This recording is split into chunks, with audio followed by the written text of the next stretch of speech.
Hello friends, welcome to my channel. तो आज हम अपना लेक्चर नंबर 10 कवर करेंगे। हाँ, लेक्चर नंबर 10 ही है और इसके साथ हमारी academic psychology in India complete हो जाएगा। और नेक्स्ट हम पैराडाइम्स इन साइकोलॉजी पढ़ेंगे और उसके बाद भगवत गीता और वो सारी चीज़ें पढ़ेंगे, ठीक है। और उसके साथ ही फर्स्ट यूनिट कंप्लीट हो जाएगा। मेन दो टॉपिक बचे हैं, पैराडाइम्स और जो आपके फिर क्या आ गया, भगवत गीता या फिर वो आ गया इंटीग्रल योगा वगैरह, वो सारी चीज़ें, ठीक है। तो अब हमने जो लास्ट, और वीडियो अच्छी लगेगी तो लाइक करना, चैनल को सब्सक्राइब करना और वीडियो को शेयर भी करना। लास्ट टाइम हमने क्या पढ़ा था, academic psychology in India start किया था, प्री इंडिपेंडेंस का पढ़ा था, फिर उसके बाद पोस्ट इंडिपेंडेंस पे स्टार्ट किया था और आज हमने पढ़ना है 1950s तक हम पहुंच गए थे, ठीक है।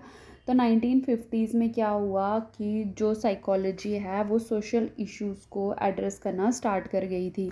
साइकोलॉजिस्ट ने ये रियलाइज़ किया कि psychologist began to realise that they have a responsibility to engage in social relevant research. Psychologist ने ये रियलाइज़ कर दिया कि उनकी रिस्पॉन्सिबिलिटी बनती है कि सोशली रेलेवेंट रिसर्च पे वो क्या करें, अपने आप को एंगेज करें, उस चीज़ पे काम करें, ठीक है। फिर गार्डनर मर्फी ने क्या किया था, कम्युनल वायलेंस पे रिसर्च प्रोग्राम कंडक्ट करवाया और एक बुक लिखी थी in the mind of man 1953 में। और काउंसलिंग और जो गाइडेंस एरिया था वो भी इमर्ज होना स्टार्ट हो गया था 1950s में। Growth of psychology outside university system. पहले क्या हो रहा था कि रिसर्च सिर्फ यूनिवर्सिटी लेवल पे हो रही थी, एजुकेशन लेवल पे हो रही थी, इन चीज़ों पे हो रही थी। बट अब क्या हुआ, यूनिवर्सिटी के बाहर भी चीज़ें होना स्टार्ट हो गई। जैसे अटीरा आया, आपका एक अटीरा रिसर्च इस्टेब्लिश हुई, यानी कि the Ahmedabad textile industry research association establish हुई है कब, 1950s में इस्टेब्लिश हुई, ठीक है। और कमला चौधरी ने रिसर्च कंडक्ट करी लार्ज स्केल पे, किस चीज़ के रिलेटेड थी, उसमें उसने क्या स्टडी किया, motivational problem in textile industry. NIMHANS था जो 1955 में क्या हुआ, इसको किसने फॉलो किया, hospital of mental disease in Ranchi, कब, 1962 में। और इंडियन आर्मी फोर्स और also show interest in psychological testing. जो इंडियन आर्मी फोर्स थे उन्होंने भी साइकोलॉजिकल टेस्टिंग में क्या किया, इंटरेस्ट शो करना स्टार्ट कर दिया। तो psychological research wing of defence science organisation कब सेटअप हुई, 1949 में, ठीक है। तो ये 1950s का काम जो होना स्टार्ट हो गया था साइकोलॉजी का इंडिया में। Applied field an applied field that began to grow after independence was industrial psychology. एक अप्लाइड फील्ड थी जो ग्रो होना स्टार्ट हुई थी इंडिपेंडेंस के बाद, वो कौन सी थी, आपकी industrial psychology. Labour management relationship, labour और मैनेजमेंट का रिलेशनशिप पे रिसर्च हुई। ऑर्गेनाइजेशनल एफिशिएंसी पे रिसर्च हुई।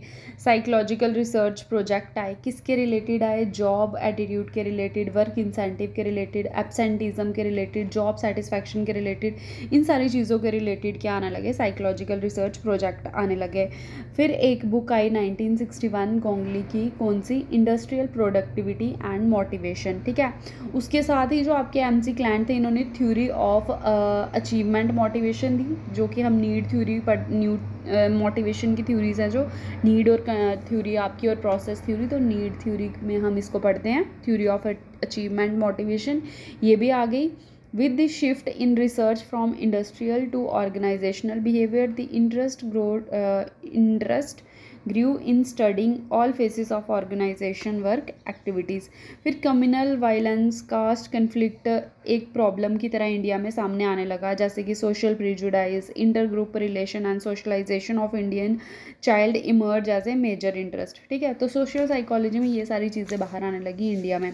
1990s में क्या हुआ, एक आइडेंटिटी क्राइसिस या क्राइसिस इन आइडेंटिटी सामने आई। इसमें क्या था कि अब जो इंडियन रिसर्च हो रही थी वो किस पे हो रही थी, वो वेस्टर्न रिसर्च को कॉपी कर रहे थे, उनके स्केल्स का यूज़ कर रहे थे, उनके नॉर्म्स के हिसाब से हैं, उसी चीज़ को कॉपी कर रहे थे।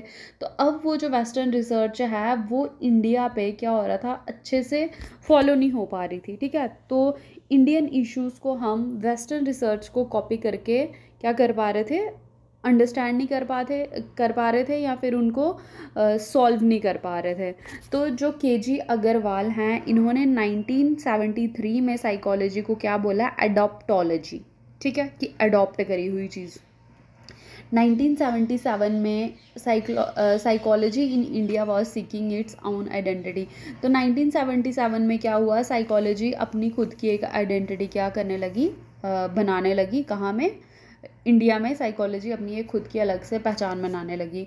फिर आया कंसेप्ट आपका इंडिजिनाइजेशन का 1980 में। तो इसमें क्या था, the process of being something under our control. तो चीज़ें इंडिया में जो साइकोलॉजी की रिसर्च होने लगी फिर, तो उसमें क्या होने लगा, चीज़ें खुद के कंट्रोल में ना लाने लगे, ऐसे रिसर्च करने लगे कि जो इंडियन प्रॉब्लम्स को सॉल्व करें, हमारे यहाँ की प्रॉब्लम्स को क्या करें, अंडरस्टैंड करें। तो जो रिसर्च होने लगी वो किस चीज़ के रिलेटेड होने लगी, रिसर्च आ गई आपकी प्रॉब्लम ओरिएंटेड रिसर्च होने लगी, क्रॉस कल्चरल साइकोलॉजी पे होने लगी, इंडियन साइकोलॉजी पे होने लगी। तो इस टाइप की रिसर्च होना स्टार्ट हो गई। इंडियन साइकोलॉजी फोकस ऑन किस पे फोकस करती है, इनर सेल्फ पे, यानी कि subjective method of self verification. ठीक है, इंडियन साइकोलॉजी का फोकस किस पे होने लगा, इनर सेल्फ पे, यानी कि subjective method of self verification. अब जो मेन फैक्टर हैं जिन्होंने कंट्रीब्यूट किया कि इंडियन साइकोलॉजी का एटीट्यूड या परसेप्शन चेंज करें, उनको खुद की चीज़ों पे फोकस करने लगे। तो वो क्या चीज़ें थी आपकी, कि जो वेस्टर्न साइकोलॉजी थी वो इंडियन प्रॉब्लम्स को या इंडियन सोशल प्रॉब्लम्स को अच्छे से समझ नहीं पा रही थी, उस जगह पे वो फेल हो रही थी। इसलिए इंडिया ने खुद में ऐसी चीज़ें डेवलप करी कि जो हमारी प्रॉब्लम को सॉल्व करे, हमारे यहाँ पे काम आए। ठीक है, और दूसरी चीज़ थी कि growing popularity of yoga and other spiritual system of India. ठीक है, the secular nature of Indian psychology और India emerging as a major economic power in the world. तो इस वजह से क्या हुआ, इंडियन साइकोलॉजी पे मतलब इंडिया में खुद की चीज़ें डेवलप होने लगी साइकोलॉजी के related. The newly emerging psychology is rooted in the traditional Indian thought and practice. और ये नीचे कुछ नाम दिए हैं। अप्लाइड साइकोलॉजी का पॉइनर कौन था, इंडस्ट्रियल साइकोलॉजी को डिस्कवर किसने किया, और आपके क्लिनिकल साइकोलॉजी के फाउंडर कौन थे। ठीक है, एक तो ये चीज़ थी, इतना ही है हमारा क्या इंडियन पर्सपेक्टिव, हमारा इतना ही है। अब एक मैंने सीक्वेंस आपको पहले बताया था, वो सीक्वेंस था आपका ये। ठीक है, तो ये सीक्वेंस इंपॉर्टेंट है, इसको पेपर में पूछते हैं भाई, ये ईयर वाइज। तो जो भी मैंने ये एकेडमिक साइकोलॉजी इन इंडिया करवाया, तो आप इसका ईयर वाइज एक और आधे पेज में शॉर्टकट बना सकते हो। ठीक है, तो वीडियो अच्छी लगी होगी तो लाइक करना, चैनल को सब्सक्राइब करना और वीडियो को शेयर करना। और आज ये नोट्स मैं आपके टेलीग्राम चैनल में अपडेट कर दूँगी। Okay, thank you.